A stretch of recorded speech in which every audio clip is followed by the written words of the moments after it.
So good morning, everybody, and a very warm welcome to you again. And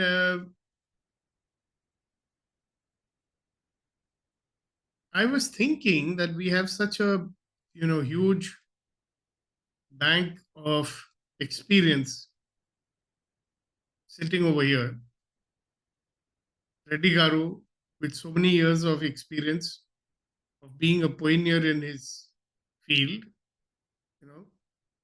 and a very successful pioneer, I must say.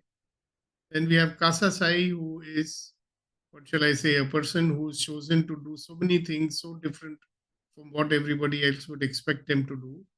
We have Shakti, who is sitting there in Hong Kong and she's doing wonders over there. We have Abhinav, we have Ashok ji, we have Hasina. Each and every one, Vetrivel, Captain Chantil, each and every one of you with so many experience, so much of diverse experience that you're bringing to this morning conversation. So I was thinking that what if today we ask you to contribute from your experiences? Okay, so we've each one of us had a very, very interesting journey, I'm sure.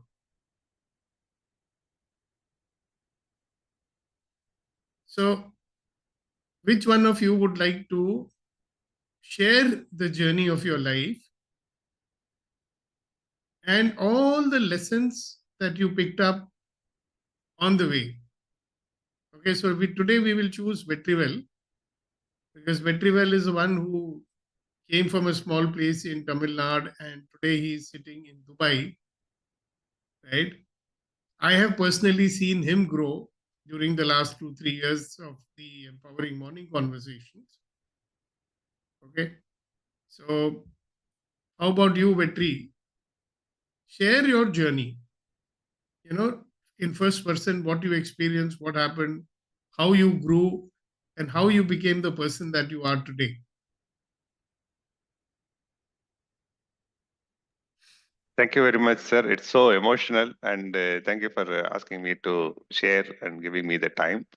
And I can even describe my life or explain my life as a two-part, like before this meeting you and after meeting you, certainly. In fact, it has been clearly verbalized by my wife. That is a surprise stuff. That will come later. Start from the beginning, from where you come from. Yeah. From your school days up to the time how you landed up in Dubai. And, the entire journey will be an eye opener for everybody. Thank you very much, sir. Thank you very much. See, I am from very humble background, low middle class, I can even say. My both the parents were, they're not uneducated, they're illiterate. They don't even know how to sign their name on the paper like that. But they're very loving, good people. And I'm the eighth son of my family. So education itself was a big luxury for us, and somehow my mother was so adamant to get me the education. Other siblings had very little these things only. But after that, I built on myself. Like I studied graduation, MBA, studied on my own through evening courses, weekend courses, and I was working. But I was not this clear, this focused, this serious about life, about the power we have, those things and all. But after that, eventually I got married. It was going, we got 2 kids, but it was not like I was not on a driver sheet. Somehow I was surviving, like we used to say a word, default mode and all. But after COVID period, I was struggling. If I take 1 minute to explain that, it will be very nice. I was sitting at home. I lost job. It's a COVID period, and I didn't know what to do. Then I started watching movie in a particular TV channel, which I don't want to mention name. 3 days continuously, I was watching the afternoon movie. Fourth day, I felt like committing suicide. Seriously, because they put a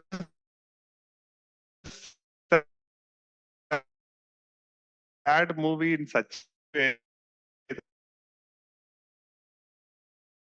that, it goes into your head. I was in a very pathetic, he must wholeheartedly this kind. They started, and I was very regular serious. You came, sir, one day for a discussion through Gaurav and all. We were talking about the spiritual quotient. Then something clicked in me saying that I should take it very serious, and he is a person you can, because you understand, I have people, but I cannot go and ask for advice, or I cannot follow them. I cannot take inspiration. I can only love them. I was longing for that person in my life. And after that, when you started get what you want, literally, I went to do prayer. I took a shower. I prayed. I came and attended the session. That was the first session with you. Then after that, one quick thing I want to say is, it is like I finished around 60 books. All 60 books are self-development books. Different authors, different subjects. And career got improved, relationship got improved. Two examples. One is, now I'm working for a very good company, achieving target, and like complete free hand to me. And I drive in Dubai. Last month, my wife came, stayed with me for 20 days. We just want to enjoy life, something. So these are all not even in my dream earlier. So this, I give full credit to EMC, and I always have EMC and you in my heart, and I have always my gratitude to you, sir. So not only that, the final words, what I gained, big thing is not all the things which I said. I have got a great hope.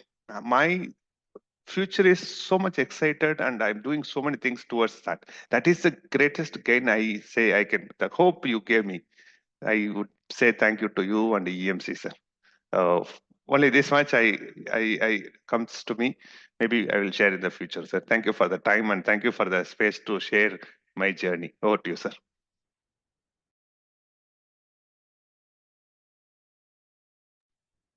Sir, you are mute. Sir, you are muted. Yeah, thank you, Vetri. Thank you very much for sharing your journey. Of course, it's a very short form of it, right? I wanted to give you the entire 30 minutes to talk, but never mind, right? And thank you very much for, the honor that you're giving me. But remember one thing: who is the wonderful, magnificent, extraordinary human being? We are. Okay. So unless there is a spark, it cannot turn into a fire, no? So there's a very old saying, they say that, when you want something, it appears. So thank you, thank you, thank you, thank you. Who wants to go next? I want Kasa to speak today. His journey is also very exciting, very different. Go ahead, Kasa. Good morning, one and all. Um, Post EMC and Access, it's a game changer, undoubtedly. Start from the beginning, Kasa.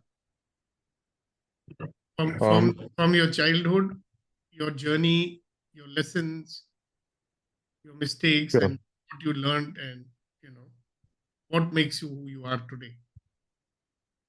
Sure, sir.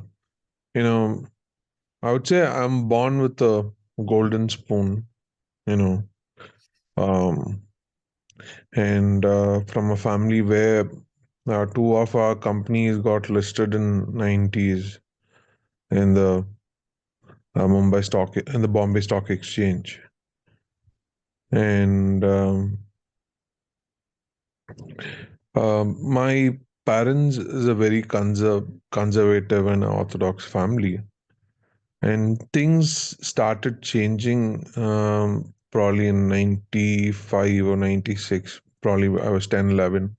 My dad got into Osho and Isha, and a lot of spiritual this thing that gave a lot of transformation within the family space. And even before that, he had always given me the freedom and space to find my inner calling, or you should find out what you are.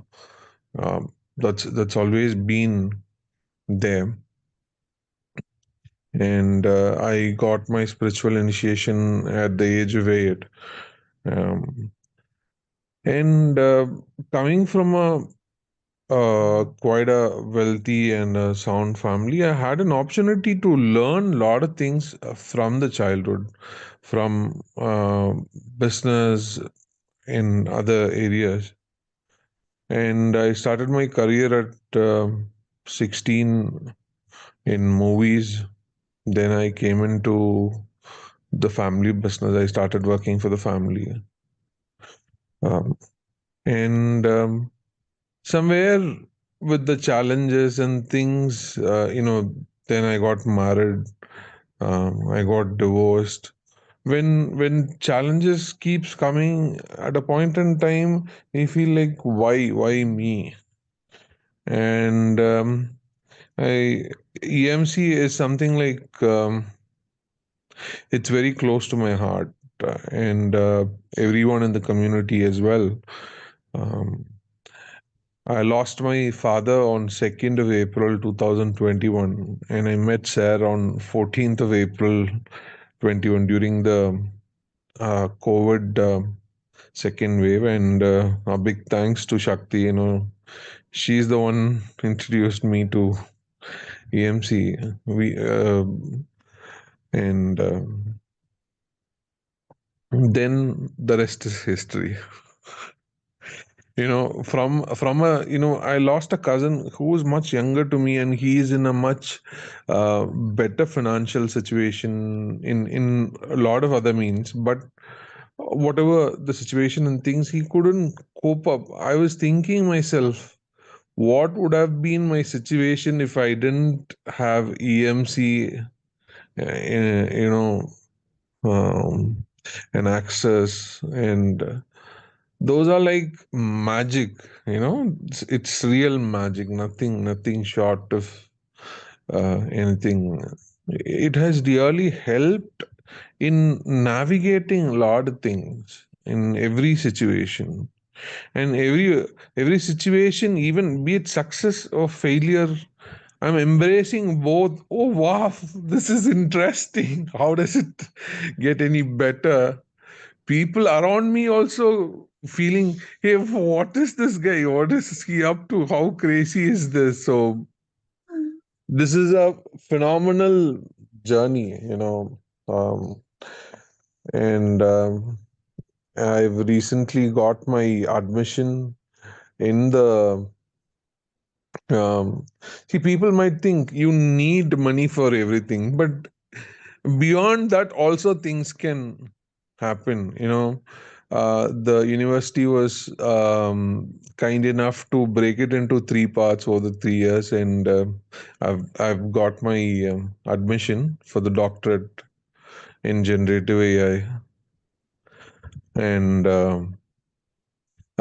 few of my I approached few of my friends. They've come forward to help me in signing the co-applicant for my education loan as well. So there's not either you choose B course or me course. I choose the me course. I choose what I choose to be and be that. The nature will come in every way to help you. And this is happening again and again and again. So life is nothing short of magic. Be the magic and miracle as you are. Thank you, one and all. Thank you, thank you, thank you. Who else would like to go?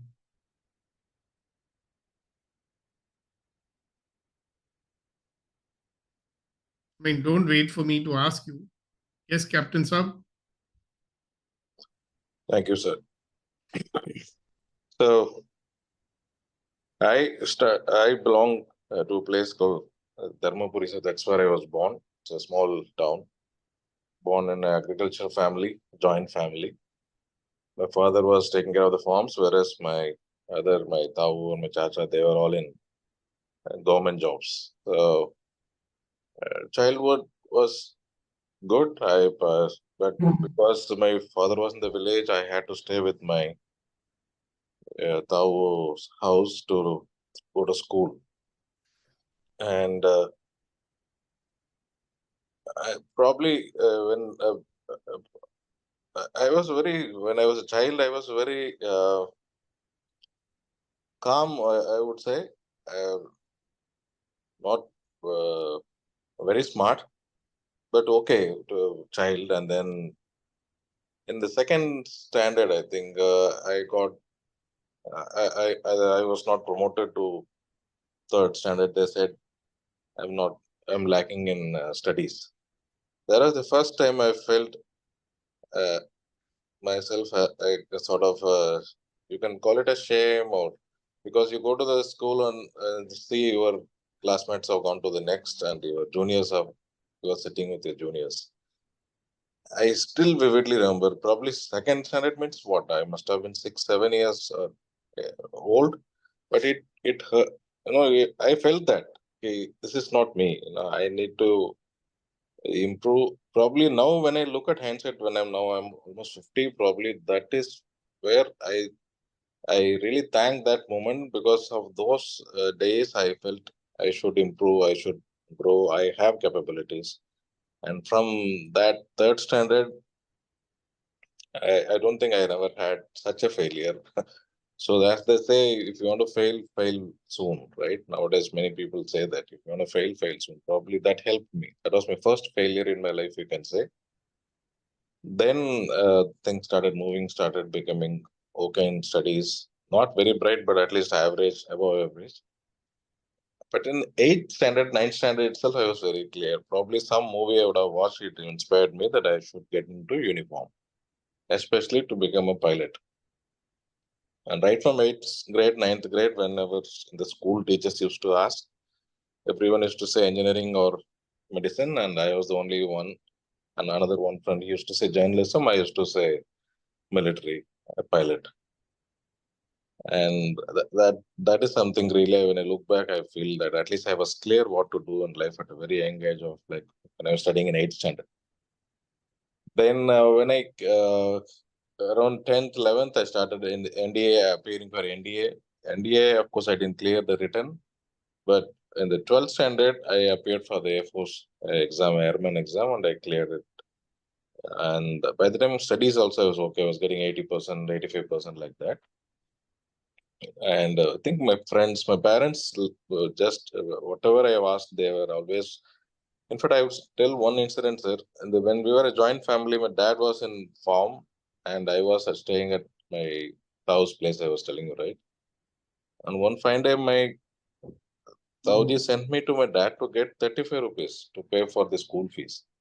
And it was a working day. And when my dad asked me, "Why are you here, not going to the school?" He said, "No, Dad, Tauji sent me to get 35 rupees from you to get into the school." That is the day my dad decided I cannot stay in this joint family. Same day he said, I want to break away from this family. He came and he bought a truck. And for my studies, my dad drove truck for 10 years, from 84 to 94. And we were staying in a very small place.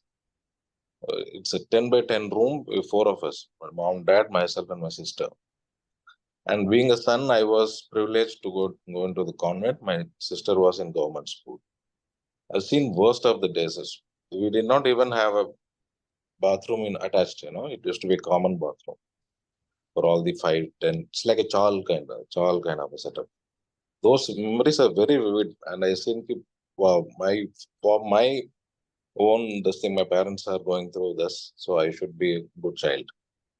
I think parents are the role models, sir. I think my whatever I picked from my mom and dad is what I try to emulate, and I wish my kids get those kind of values and virtues from me, which I got from my parents.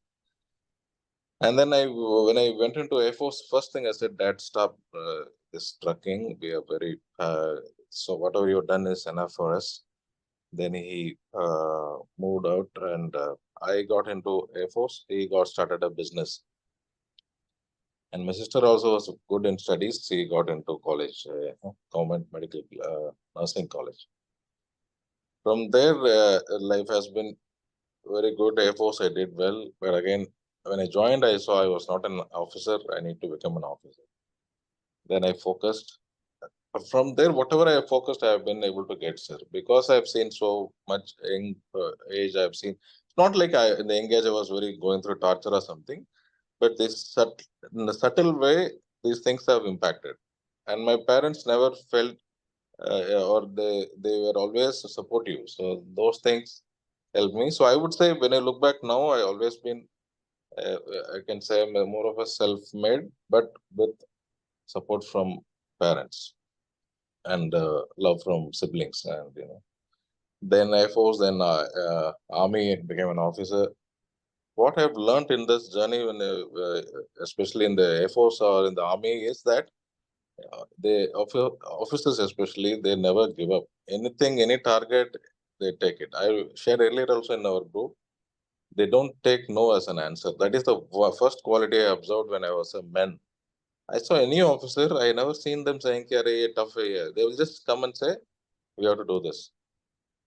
And initially, it will all look impossible, but they get it done. This is one quality I said, wow, this is what is making these people different from men. And I picked up that quality. Biggest officer quality is never give up. You set a target, you achieve it. It is possible. That is one big learning in the Army and Air Force. Then came to the corporate world. Again, a lot of things. When I came in, it was a cutthroatism, people pulling, talking bad about you on your back, all those things. But whatever qualities we learned in the Army, it helped me to quickly adapt myself in the corporate world. I was just young. I was 30 when I came out of defense.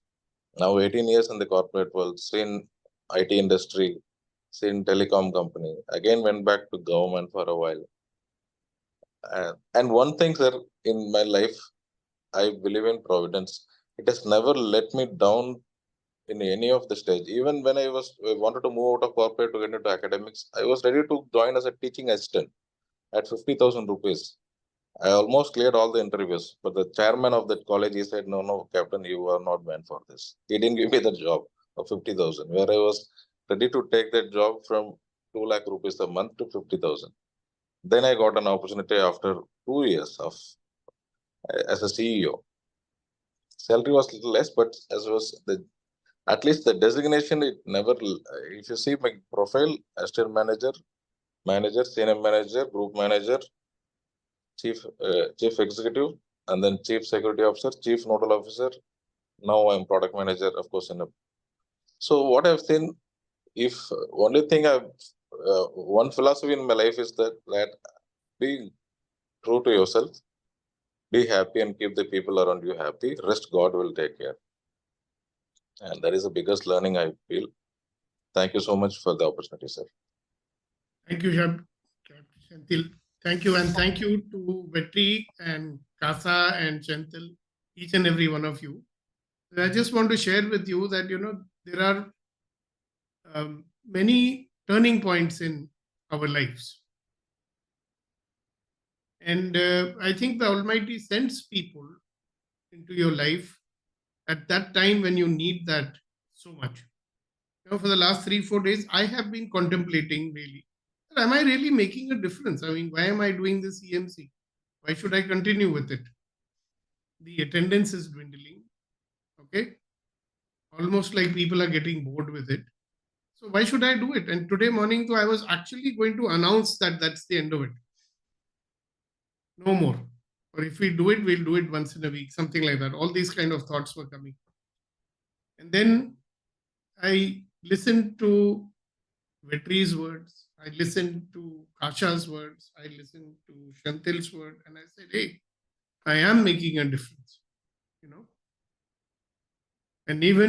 And then I remembered an old story which I heard, and this story, comes at a point when you have thoughts like this. So one day this man was walking on the beach. And as he's walking, he sees that, it's a very hot early morning, and thousands of starfish have been washed onto the shore, during the high tide, and the tide has gone and they have left the starfish on the beach, and the starfish will obviously die.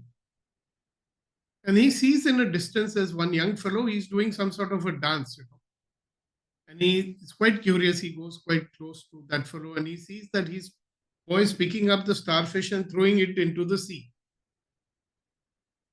So he asks that boy, son, what are you doing? I mean, there are these thousands and thousands of starfish on the beach. What difference will you make? So the boy never says anything. He picks up another starfish, throws it into the sea, and he says it made a difference to that starfish. These thoughts were coming, what difference do I make?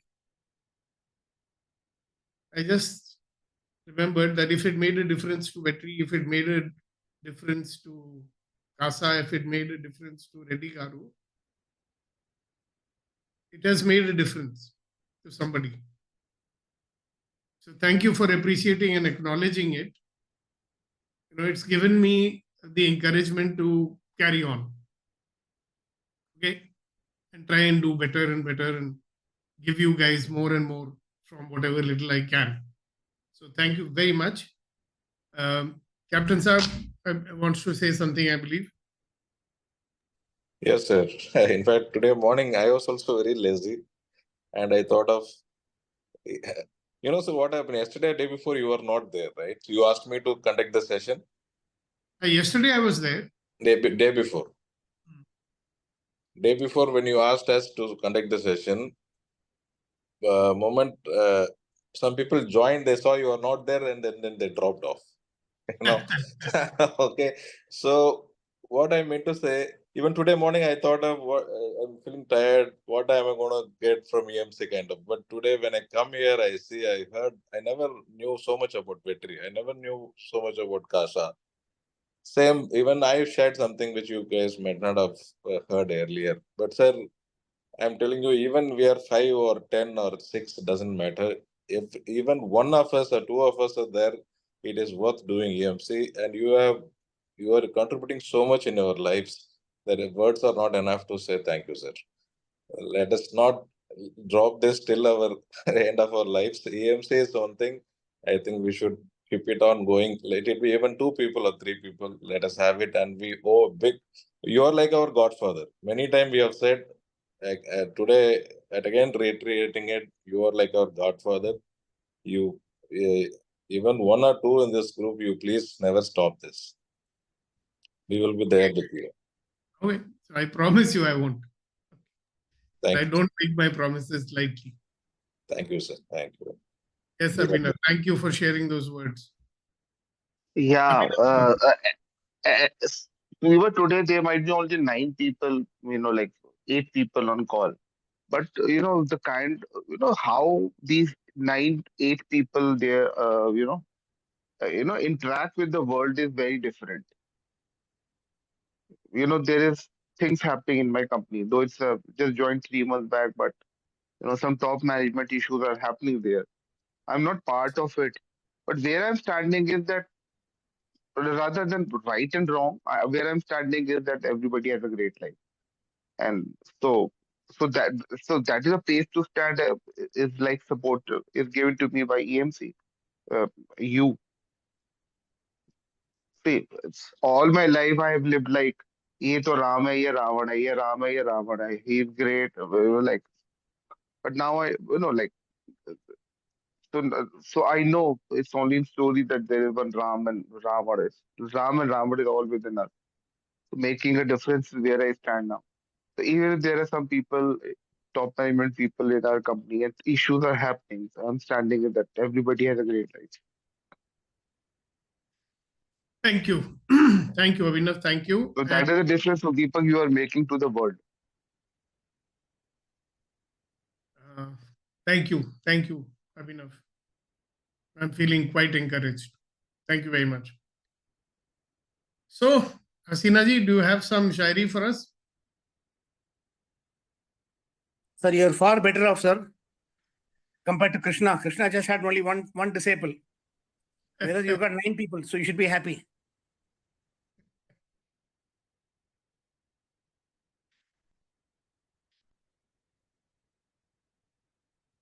See how quickly the brain goes into what am I doing wrong instead of saying what am I doing right. So what Narayanan sir just said, no, I must be doing something right that 9 people are there. Thank you very much. I'll go. Yes, of नजर को बदलो, नजारे बदल जाएंगे. सोच को बदलो, सितारे बदल जाएंगे. Wow. कश्तियां बदलने की जरूरत नहीं है, दिशा बदलो, किनारे बदल जाएंगे. Once again, Hasina ji. नजर को बदलो, नजारे बदल जाएंगे.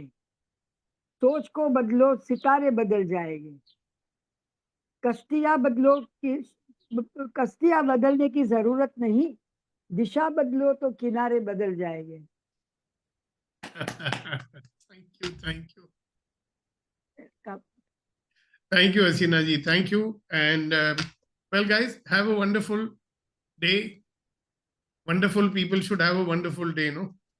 So, Yes, tomorrow you will see Shakti in action because I'll be on a flight early in the morning. I'm on my way to Cochin. Okay. The flight is at 7 o'clock or something like that. Yeah. But just because Shakti is there, it doesn't mean that you guys don't turn up. It'll be a great session. So have a wonderful day. I will see you day after tomorrow. right. Thank you, sir. I will keep. Wait, Thank don't you. go. Ashok ji wants to say something. Acha, Ashok will put on the group. I'll open the group. Thank you, guys. See you tomorrow. Thank you. God bless everyone. God bless you. Thank you, sir. Thank you, sir. Thank you.